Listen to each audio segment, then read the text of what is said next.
Pues nuestro primer entrevistado de esta edición de la Big Conference es Emilio Coppola, director ejecutivo de la Fundación Godot. Emilio es un gran referente en la industria del desarrollo de videojuegos y un firme defensor del software libre y del código abierto. Bajo su liderazgo, la Fundación Godot ha impulsado el crecimiento de uno de los motores de videojuegos más prometedores y accesibles en el mercado actual, y en la Big Conference hemos tenido la oportunidad de asistir a la ponencia de Emilio, que ha profundizado en el proceso e implicaciones del desarrollo de Godot, el motor de videojuegos. Muy buenas tardes, Emilio. Muy buenas tardes. Para empezar, sí que me gustaría que nos contases un poco sobre tu trayectoria. ¿Cómo llegaste al mundo de desarrollo de videojuegos y al liderazgo de la Fundación Godot? Claro, empecé haciendo juegos indies con mi hermano. Tenía muchas ilusiones y muchos sueños, obviamente, como todos los desarrolladores indies. Y de hecho aprendí a hacer videojuegos con Game Maker. Game Maker, la verdad, es muy fácil para gente nueva. En plan, tiene un montón de maneras. Es una herramienta muy usada para introducirse. En esa época, además, era el momento en plan del auge. Y la verdad es que viví en primer plano lo que es que te cambien la licencia de un día a otro. En este caso, era la licencia que comprabas de Game Maker era vitalicia, pagabas un dinero y en teoría vas a tener todas las actualizaciones, hasta que un día esa vitalicia resultó ser temporal. Sí. Y ahí fue cuando empecé a pensar un poco más en esto, ¿no? En plan de verdad soy propietario o no de este código.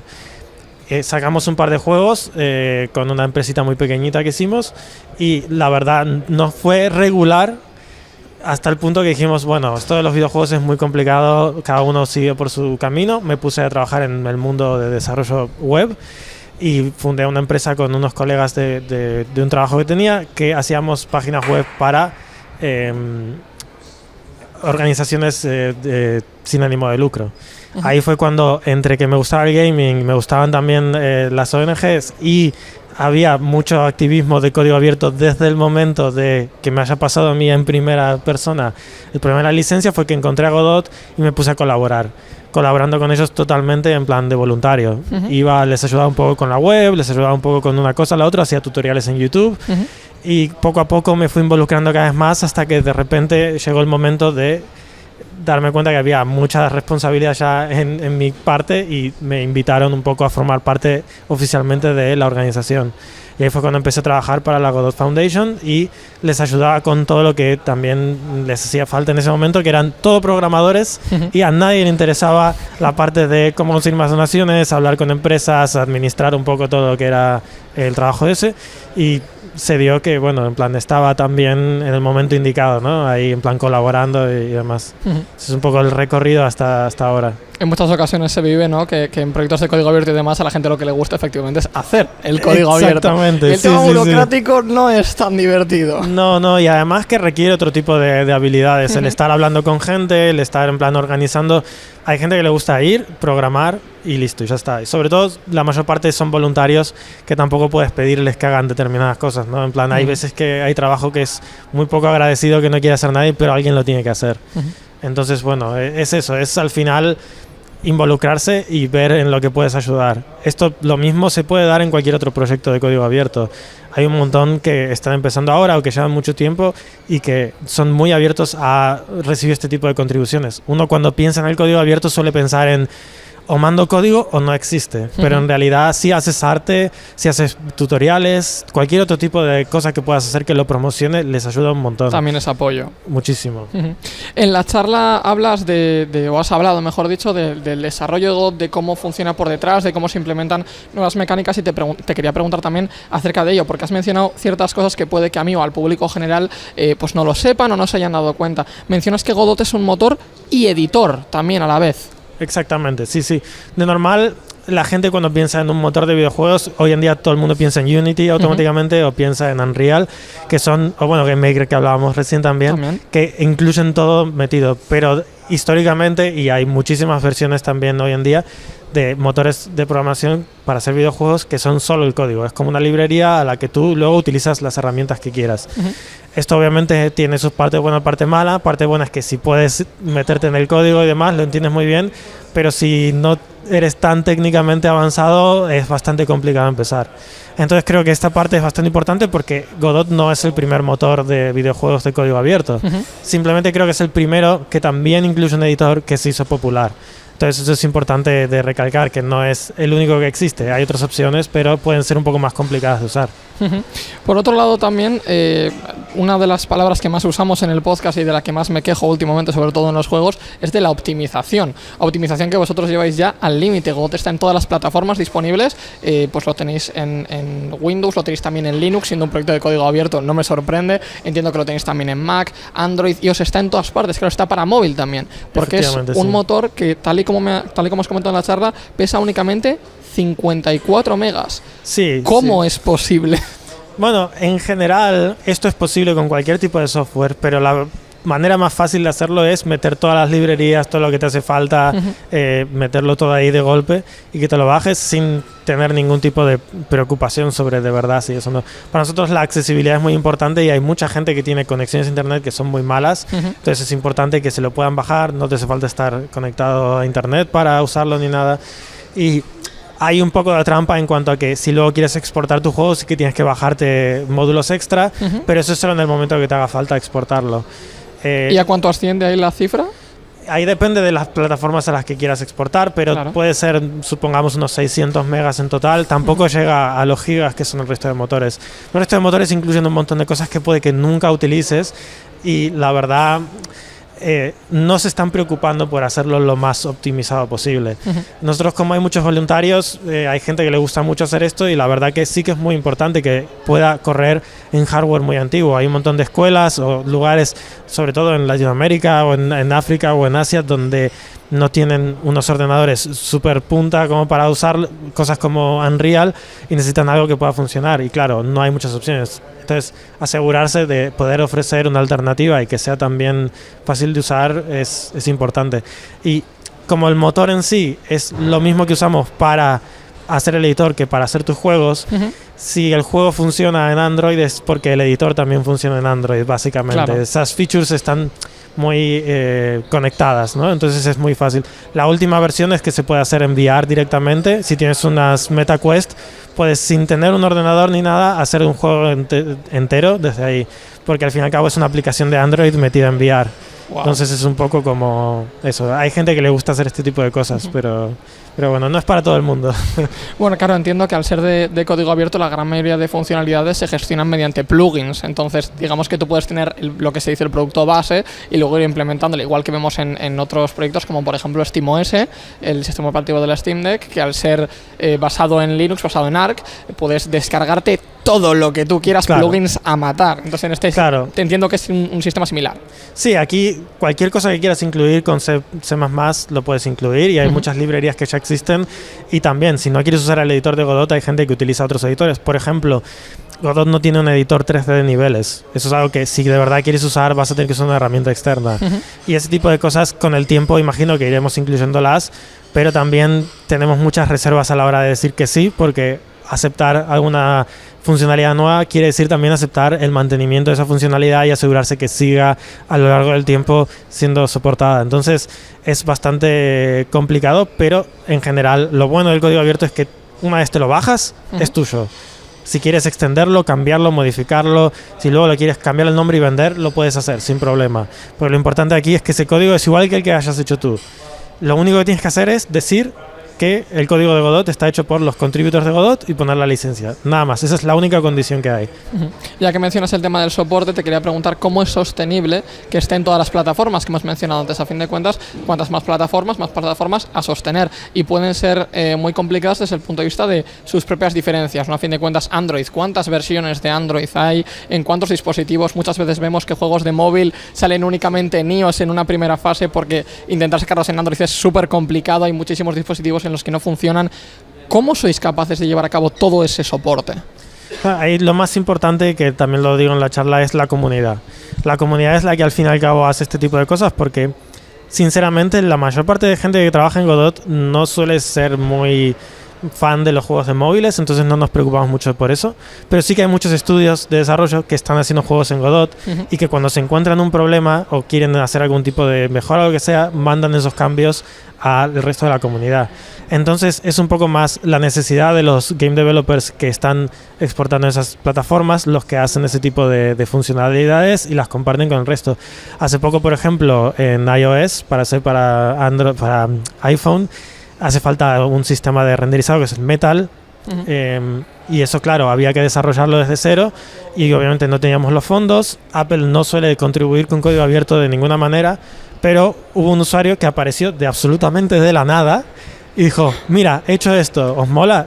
Y era como perfecto. O sea, hicimos algunos cambios aquí y allá y ahora en las próximas versiones vamos a poder usarlo directamente. Entonces es un poco eso, es la comunidad necesitando algo, se encuentra que hay algo que está en medias y demás, lo puede terminar y lo contribuye, o una empresa grande que tiene, por ejemplo, un publisher que ha firmado, y esto ha pasado mucho, sobre todo con consolas y demás. Publisher trae un juego, como puede ser, no sé, el Cassette Beast, que salió en consolas y demás, y les dicen, bueno, me gustaría que este juego estuviese en consolas, no hay nadie que lo haya hecho, vamos a contratar gente para que lo haga, y luego ese código lo comparten. Hay un port, por ejemplo, gratuito que se comparte de la Nintendo Switch, que lo lleva un chico de Castellón, de hecho, que se llama Roar Labs, que ellos han desarrollado internamente un sistema para exportar a Nintendo Switch, mantienen código de otra gente y demás, y tú, si eres un desarrollador que quiere publicar ahí, puedes acceder a ese código y a través de ahí lo publicas sin ningún tipo de coste. Y eso es justamente lo bonito de tener una comunidad muy grande y activa, y eso, las decisiones y casi todo el esfuerzo viene de abajo hacia arriba, ¿no? En plan, esta comunidad que quiere hacer algo con el motor y lo hace. Sí. Mencionabas, precisamente ahora que mencionas la comunidad, comentabas también en la charla el tema de las personas, ¿no?, que forman el equipo de Godot. Dices que en Godot Foundation sois 10 personas, parece ser que esto se puede aumentar, o sea, que vayan echando sus currículums, pero en Unity, por poner el ejemplo absurdo, que son 6K, en Epic para Unreal, que son 8,5K, no todos lógicamente destinados al motor, pero puede que gran parte de ellos, puede que la mitad incluso. En Godot Foundation me has dicho, como he comentado, que sois 10 pero con la comunidad ascendéis a unos 2.800 aproximadamente. Sí, aproximadamente, porque mucha de esa gente vino un día, nos mandó código y desapareció. A la nada, ya no pero está. Bueno, pero es una contribución igualmente. Claro, en general en cada release suelen haber entre 300 y 500 personas diferentes que contribuyen, y eso también pueden ser empresas, y muchas veces también es gente que tienen, como explicaba antes con los ports, un producto interno que están desarrollando y tienen 3 o 4 programadores que se ocupan a mejorar esto y luego mandan el código a upstream, decimos, ¿no?, cuando lo subes a la versión de Godot.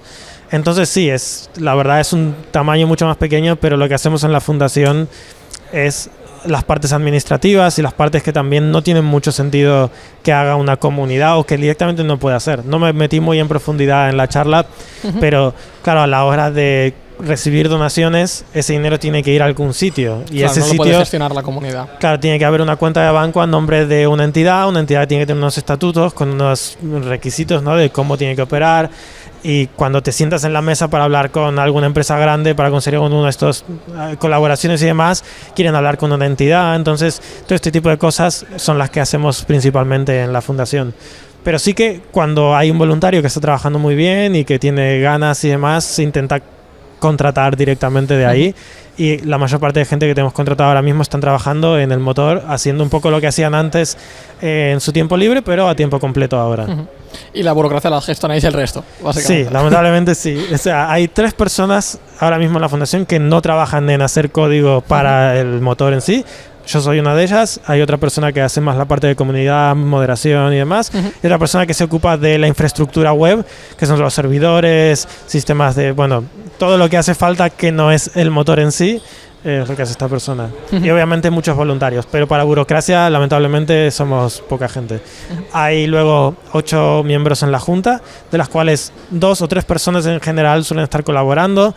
Hay gente que sabe más de cosas legales, gente que sabe más de cosas de código y demás. Entonces ayudan a veces con consejos de cómo llevar digamos, la batuta en el proyecto, ¿no? Es un poco el consejo de sabios que llevan desde el principio haciendo no solo sino otros proyectos de código abierto, y se aseguran también de que todo siga en la línea que queremos, ¿no? Que sea siempre libre para todo el mundo, que sea gratis y que no nos pongamos a vender licencias o lo que sea de un momento a otro. De ahí entiendo que es donde viene tu máxima, que se basa en que Godot efectivamente es la comunidad de manera pura y dura. A fin de cuentas son ellos los que crean, generan, implementan funcionalidades. Una persona de la comunidad lo pide, que es lo que comentabas en la charla. Una persona de la comunidad que no sabe programar pide una cosa o se da cuenta de un error, etc. Viene otra persona y lo arregla y vosotros hacéis check y ya está. Exacto. Sí, muchas veces es check y obviamente preparar el release, ¿no? Y decir, bueno, en plan, probar estas versiones. Los requisitos también hay muchas plataformas. Si quieres crear un ejecutable para Mac, te hace falta tener una de esas cuentas de Apple para exportar.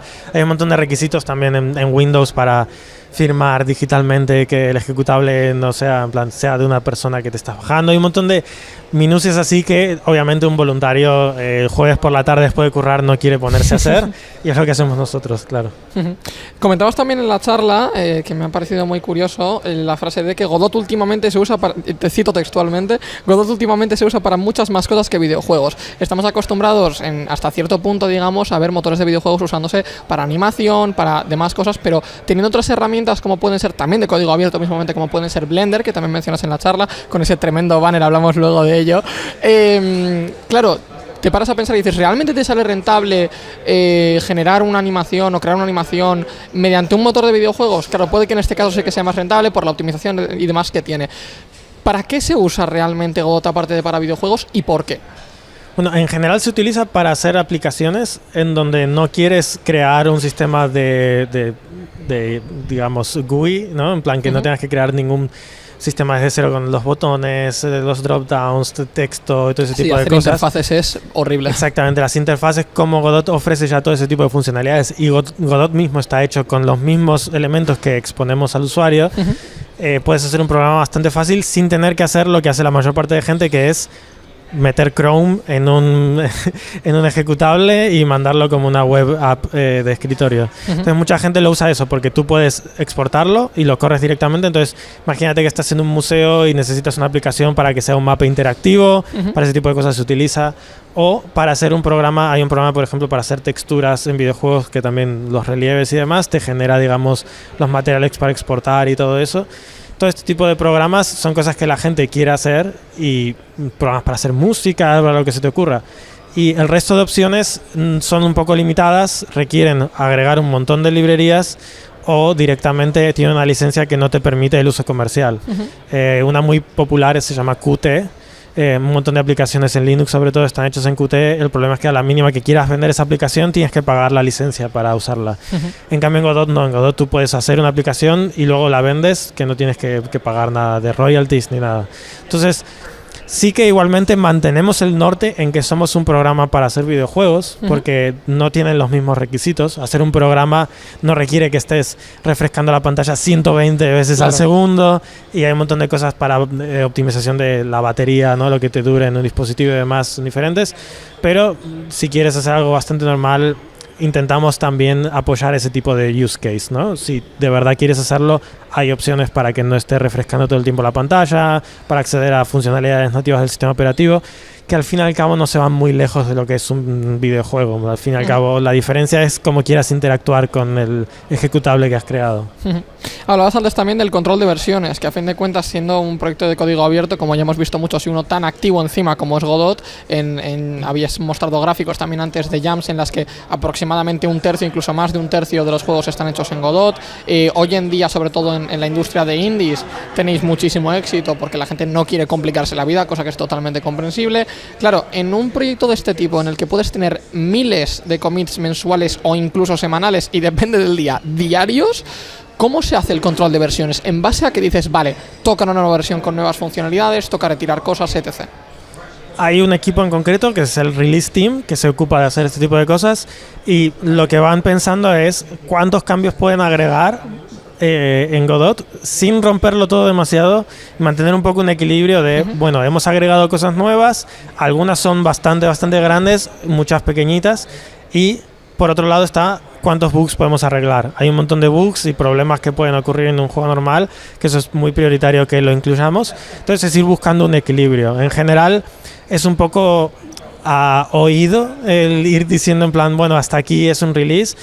Intentamos el año pasado hacer un release cada un cierto tiempo de meses, pero no funcionó muy bien del todo porque había veces que una funcionalidad muy grande medio se quedaba colgada o a veces había que esperar mucho y hay mucha gente que, claro, se quedaba esperando mucho tiempo hasta empezar otra vez a trabajar en eso. Y nada, últimamente lo que vamos haciendo es cuando sentimos que más o menos hay suficientes cambios, preparamos una versión alfa, la gente lo prueba, ve si está funcionando bien o no. Cuando ya más o menos se acerca la estabilidad, publicamos una versión beta, ahí lo prueba muchísima más gente, también de la comunidad, lo abren sus proyectos con la última versión y demás. Y cuando ya vemos que está bastante bien, mandamos el release oficial estable.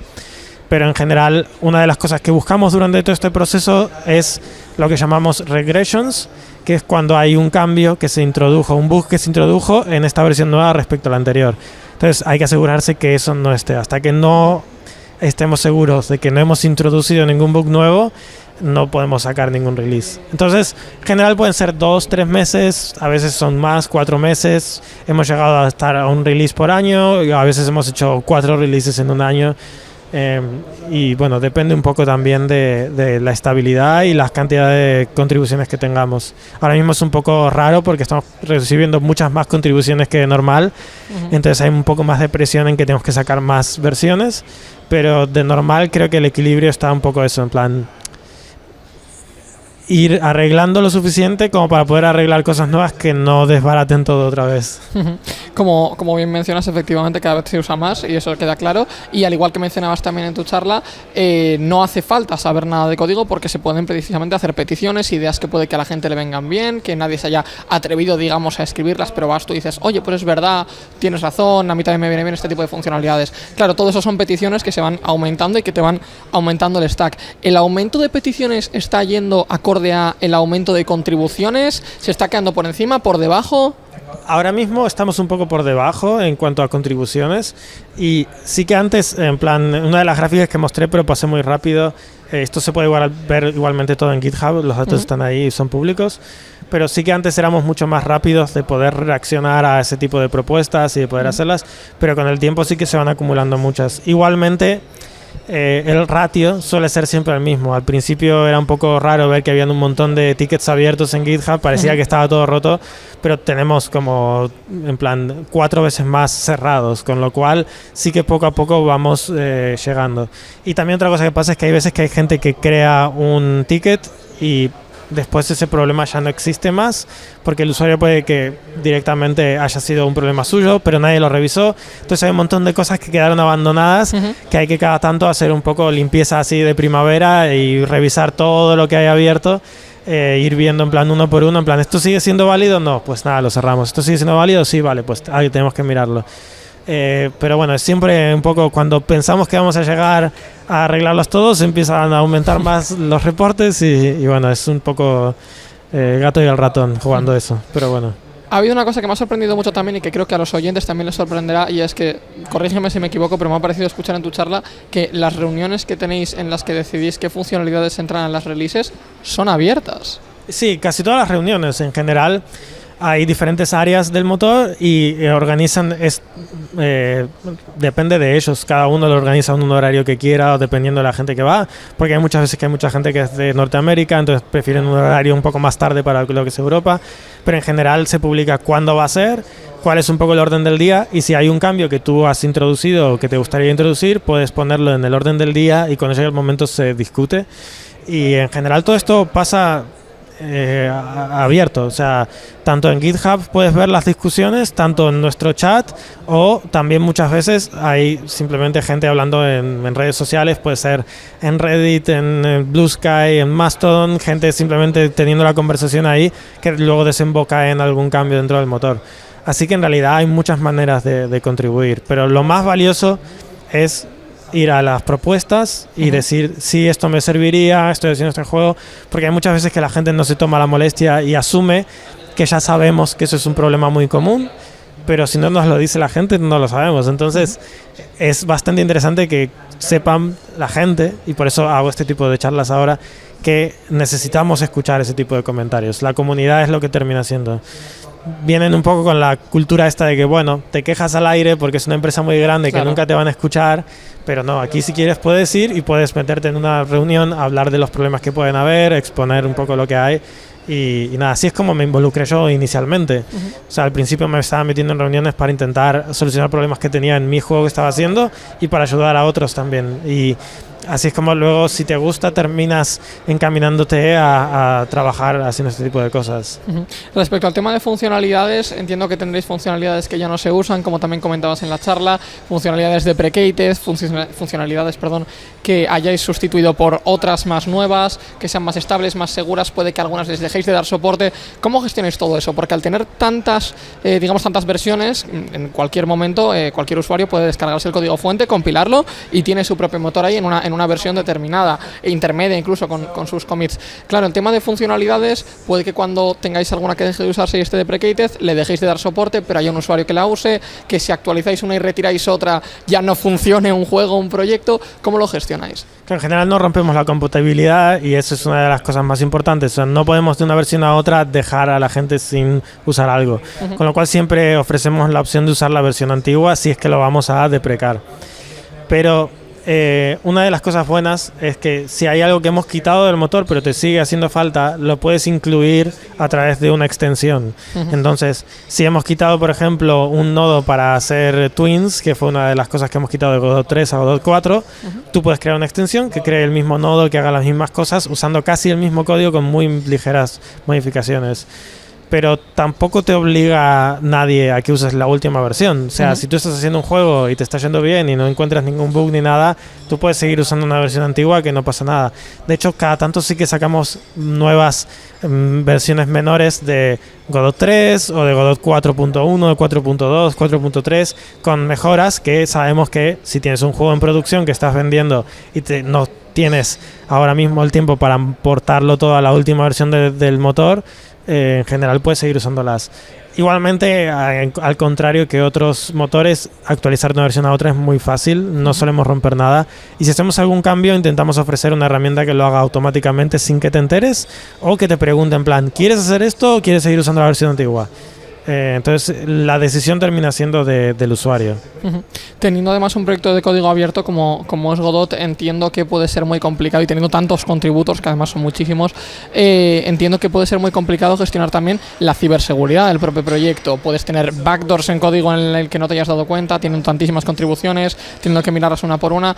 ¿Cómo gestionáis, por un lado, el tema de eso, de que no tengáis backdoors, etc., y brechas de seguridad? Y la otra parte de la pregunta que te quería hacer era si habéis tenido ciberataques alguna vez.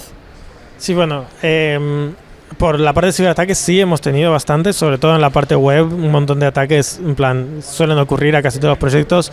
Te tumban la web y te piden criptomonedas para que la vuelvan a subir. Obviamente nos reímos de ellos en redes sociales y luego se cansan y dejan de hacerlo porque evidentemente no vamos a pagar ningún tipo de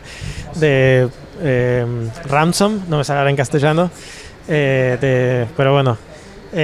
Y en cuanto a seguridad, cuando estás creando un juego, una aplicación de este estilo, lo que luego le das al usuario en general suele ser una versión bastante cerrada del motor.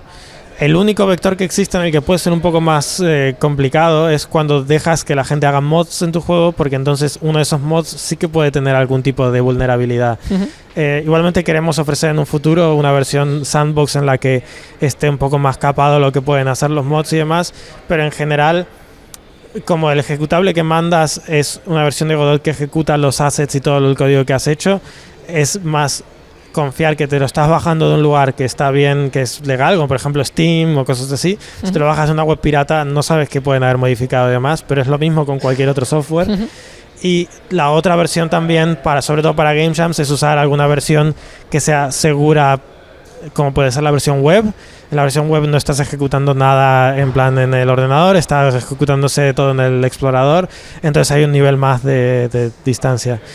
Pero también, como hay muchas empresas usándolo, cuando se detecta algún error, se hace un disclosure, se manda un email a security@godotengine.org en el que se nos dice qué vulnerabilidad es, y de normal la arreglamos lo más rápido posible, ponemos algún contractor de la fundación a trabajar en eso, o las empresas mismas dicen, este es el error que hemos encontrado y esta es la solución, y eso lo mandamos directamente.